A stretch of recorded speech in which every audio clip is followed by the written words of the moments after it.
Hi, welcome to PrimeTime Pickleball. My name is Jordan Briones, and in today's video, we're gonna talk about a really hot topic right now, and that involves two huge rule changes coming up in the 2021 rule book.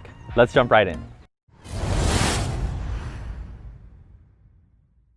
All right, so before we get started, click that subscribe button if you're not subscribed to this YouTube channel, and also click that little bell icon so that you can be notified every time we release a new video. That really helps us out. All right, so let's jump right in. Quickly, before we do, I'm not gonna go much into detail of my personal opinions of these rule changes. That can be a long conversation. What I'm gonna do is I'm just gonna give you some thoughts, and I'm also just going to explain these two rules from my knowledge. All right, so rule change number one, and that has to do with service lets. You can forget about them. They no longer exist. All right, so the new rule is that if you hit the ball, if you hit the serve and that ball hits the top of the net and lands in, you have to play that out. Now previously, before, as you know or probably know, as the server served and it hits that net and lands in bounds, before you would just, someone would just call that, either the returners or the referee, and you would play it over. But now with this new rule, if you serve the ball and it clips the top of the net and lands inbounds, you have to play that ball. All right, a couple thoughts on this. The first thing is, for all those people out there that are, like, oh, this is just mind-blowing and I can't believe this is happening. The first thing to think about is this doesn't happen very often at all. All right, over a series of games, I may notice one or two, but it really doesn't happen enough to affect the outcome of a match. All right, so the second thing I want to say is, if you have reasonably good mobility, because if that ball hits the top of the net and lands in the court, it still has to go beyond that non-volley zone line. All right, so you should be able to still hit that return and come on in and approach the net after that return. All right, so I don't think it's that big of an issue. I actually think it hurts the server a little bit more than the returner. Just think about this: if as this game is progressing and people are working on more powerful serves with more topspin, usually those are the balls that clip the net and land in. Now, a point that was once supposed to be replayed now has to just play on. So a good serve, strong, deep serve that clipped the top of the net that you would previously redo now becomes kind of like a sitter for the returning team. So that's kind of like one of the downsides for the server. And yep, that's the rule. So remember, no more service lets. If it hits the net and lands in bounds, just play on. All right, so that was the first major rule change. Before we move on to the next one, tell us what you think. Leave some comments below. Do you think it's a good thing? Do you think it's a bad thing? What do you think? What are your opinions? All right, we'd love to hear them. All right, so now let's jump into rule change number two. All right, so this is a big one, and it really is an addition to the rules that we have today, and that is the drop serve. It's addition of the drop serve. So what is that? I'm gonna show you and explain. So traditionally, the traditional serve, as we all know it, we're gonna stand right here, and I'm holding the ball in front. I'm gonna let it go, and I'm gonna hit it out of the air like this. All right, so that's the traditional serve. But with this new rule, the drop serve, it actually allows people to hit the ball off the ground after it bounces. Okay. Oh yeah, one thing I do want to mention: this is a provisional rule, so that kind of means that they're kind of just trying it out this year, and it may or may not be around in the future. So I'm not going to go into, do I think this is good or bad for the game, because that's a long conversation, but I'm just going over that. So it is a provisional rule, so that's something to think about. All right, so quickly I want to show you the drop serve, and what you're going to do is you are going to hold the ball stationary. Okay, the two criteria, I believe, for the drop is you can't bounce it with force, and you can't toss it up.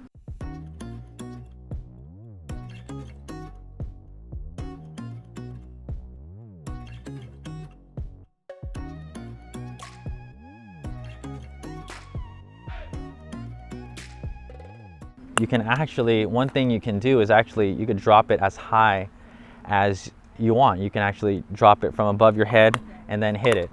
And you would think that that would be a major advantage, but really from what I'm seeing, even if you drop it from this high, the ball really doesn't bounce much higher. So I don't think it's that much of an advantage anyways. But one of the things that people were saying is this does make it a lot easier for beginners to learn how to serve. A lot of times it can be hard to serve it out of the air like that. So this new ruling will help players with no racket experience kind of learn that service motion. Beyond making it easier for beginners to learn how to serve, the drop serve adds some new and exciting serving options and opens up possibilities that were not previously available. In particular, this is mostly due to now allowing for a downward motion, meaning you can now swing from high to low with a drop serve. More spins on the serve can now be achieved thanks to this change. Some players may also find it easier to hit the ball off a bounce rather than directly out of their hand. We're going to cover a few serves that we find really exciting and that you can now add to your arsenal of serves. The slice forehand drop serve. The beauty of a slice is that you can get the ball to skip off the ground and stay relatively low. Getting your opponents to contact the ball low in pickleball is always good because they will have to hit the ball up, and therefore they can be less offensive with it. Hitting a hard and deep serve with a heavy slice is a great option as a server. The super side spin forehand serve. So you can definitely do this with a traditional serve, but with this shot, because I'm really cutting and slicing down in a high to low motion, I'm really trying to contact this ball low. So with a drop serve, it actually helps me contact that ball really low and try to get this ball bending as it bounces and after it bounces. It's realistically only achievable to get the ball to spin one way on the forehand. For a righty, from the perspective of the server, that ball will bend in the air from left to right and then bounce and head off more to the right. If you want to get the ball bending in the other direction as a righty, meaning from right to left, you can do so, but only with the backhand side. For that reason, you may want to experiment with a side spin backhand serve. However, if you prefer your forehand side in general, as many do, then you will probably want to stick with the serve options available to you on the forehand, which are traditional serve, both driving and topspin, and you can now add in a slice and a side spin using the drop serve. As a server, you can do plenty of damage with just those 4 options. Many players don't prefer their backhand, but if you do, then you can experiment hitting a backhand slice or a backhand drive, both flat and one with topspin, on your serve using a one-handed backhand. And you can even see how you feel about a two-handed backhand drive on the drop serve, if you find that shot to be a strong one for you, which you may, particularly if you come from a tennis background. All of these may be a bit easier to execute using a drop rather than a toss hit directly out of the hand.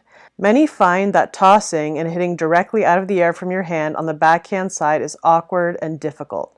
The bounce gives you a bit more time to set up, which may make it easier for many. In any case, regardless of these new rules, it's advisable to use drop feeding to work on your ground strokes. So regardless of whether you plan to use the drop serve or not, we highly recommend that you are able to drop feed yourself to hit all the shots we described in this video that apply to you, or that you could greatly benefit from adding to your game. You will need them over the course of a point anyway, and a drop feed is a great way to train these shots. There you go. Those are a few serves that you can try out. Let us know what you think about these new rule changes. Leave some comments below. Tell us what you think. And thanks for joining us in this video, and we'll see you in the next one. If you enjoyed this video, please give it a like. Thanks so much for watching. For more free video lessons, please visit primetimepickleball.com. But before you head on over there, make sure you subscribe to our YouTube channel so that you don't miss out on any future videos. Also, for PrimeTime Pickleball shirts like this and other great apparel, please visit ptpgear.com.